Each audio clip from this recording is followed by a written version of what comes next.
The fog off the coast of Brest was a living thing on the morning of November 5, 1943. It, coiled around the stark silhouettes of dockyard cranes, muffled the guttural sounds of a waking German naval base, and clung to the cold steel of the U-410 as she prepared for her third war patrol. Her commander, Captain Lieutenant Horst-Arno Fenski, a young man with a calm demeanor that belied a fierce intellect, stood on the bridge, his eyes scanning the gray expanse. He felt the weight of his new command, but also a peculiar certainty. This patrol, he sensed, would be different. It would not be a story of torpedoes fired into anonymous convoys, but a sequence of events so bizarre, so tactically unorthodox that the U-410 would carve a unique and mysterious notch in the grim ledger of the Battle of the Atlantic. This is the story of that patrol, a tale not just of sinking ships, but of a submarine that seemed to rewrite its own rulebook, leaving behind a wake of questions that would echo for decades. To understand the peculiarity of U-410's upcoming mission, one must first understand the desperate state of the Kriegsmarine U-boat arm by late 1943. The happy times of easy pickings in the Atlantic were a distant memory. Allied technology had surged ahead. Huff-Duff radio direction finders could pinpoint a U-boat's location the moment it transmitted, and airborne Lee lights illuminated the night, turning the darkness that was once a U-boat's shield into a death trap. The Wolfpacks were being hunted to near extinction. In this climate, commanders like Fenski, who had learned his trade under the legendary Eric Top on U-552, were forced to innovate or perish. U-410 herself was a Type VIIC U-boat, the workhorse of the U-boat fleet, 220 feet of cramped, oily, and perpetually damp vulnerability. She carried 14 torpedoes and a crew of about 50 men living in conditions that blurred the line between human and machine. They were boys and men bound by a shared, claustrophobic fate, their lives dependent on the skill of their commander and the whims of an increasingly hostile sea. Fenski's orders were straightforward: patrol the western approaches and disrupt Allied shipping. But Fenski carried with him a more personal directive, a lesson hammered into him by Top. A U-boat commander must be a chess player. Horst-Arno, not a brawler, Top had once said, his voice low in the confines of the old U-552*. See the board 3 moves ahead.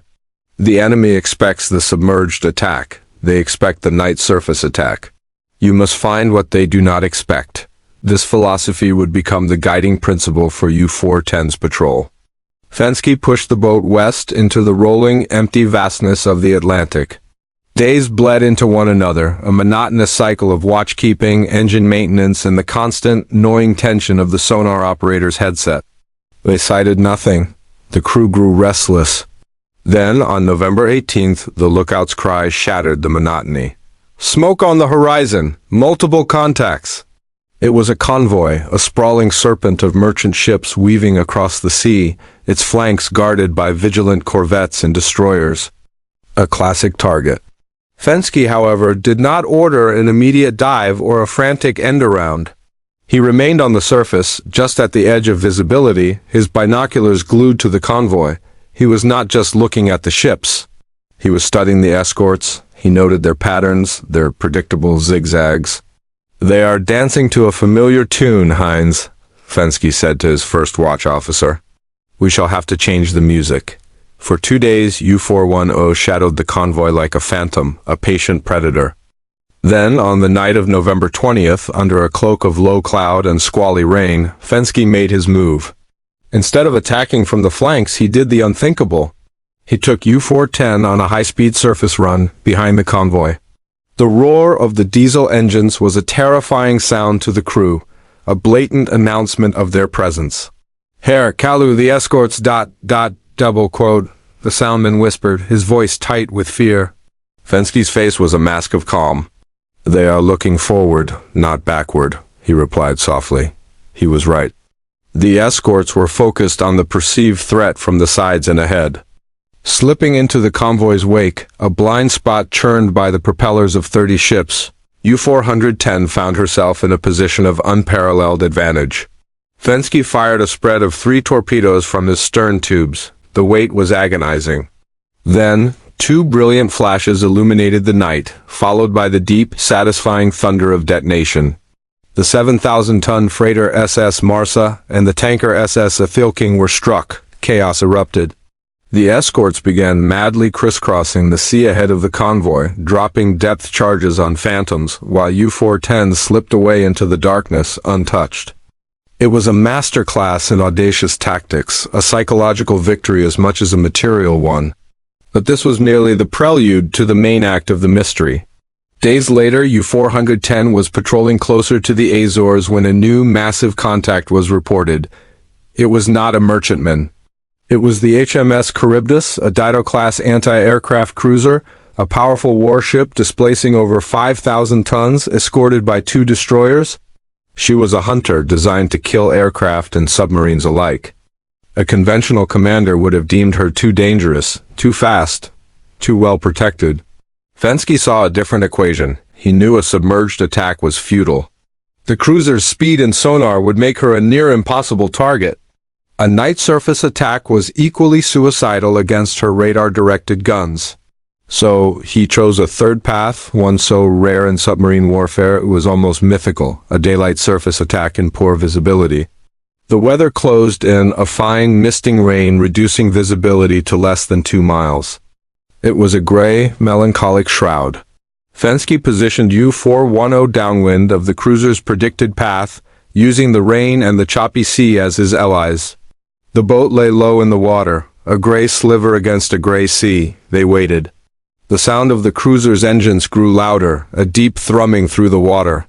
Then her silhouette emerged from the mist, majestic and deadly, less than 1,500 meters away. On the bridge, the tension was electric. "Flood tubes 1 through 4, Fenski ordered, his voice barely a whisper.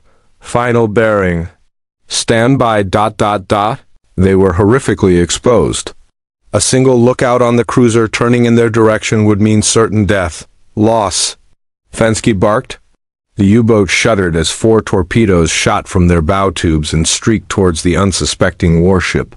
The stopwatch ticked, each second an eternity. Then, a cataclysmic explosion tore through the morning. A torpedo had struck the Charybdis amidships, near her magazines. A second, then a third hit followed in quick succession. The cruiser was instantly transformed into a funeral pyre, her back broken, sheeting flames into the rain-soaked sky. She sank in minutes, taking over 500 of her crew with her. The escorting destroyers, blindsided and confused, charged towards the last known position of the attacker, but Fenski had already given the order to dive. U-410 plunged deep, the crew listening to the distant, frantic pings of ASDIC and the muffled thumps of depth charges dropped far behind them. They had sunk a cruiser in a brazen, point-blank daylight attack and escaped unscathed. The crew celebrated, but Fenski was pensive. He had used the environment as a weapon, turning the cruiser's own strength, its reliance on radar and clear lines of sight against it. It was after this incredible success that the patrol took its strangest turn. A week later, on December 1st, U-410 encountered the SS William B. Travis, a Liberty ship, sailing alone. The weather was clear, the sea calm. It was a textbook target. Fenski, however, did not use a torpedo. He surfaced and engaged the merchantman with his deck gun. The Liberty ship, armed with a stern-mounted 4-inch gun, fought back. A furious close-range artillery duel ensued, shells whipping across the waves. The U-410's gunners were accurate, scoring hit after hit on the Travis's superstructure. But the American gun crew was tenacious. A shell from the Travis landed perilously close to the U-boat's hull, sending shrapnel clanging against the conning tower. The risk was escalating. Then Fenski made a decision that defied all standard doctrine. He broke off the gun duel and submerged, but he did not leave. He positioned U-410 directly underneath the wounded, still drifting Liberty ship.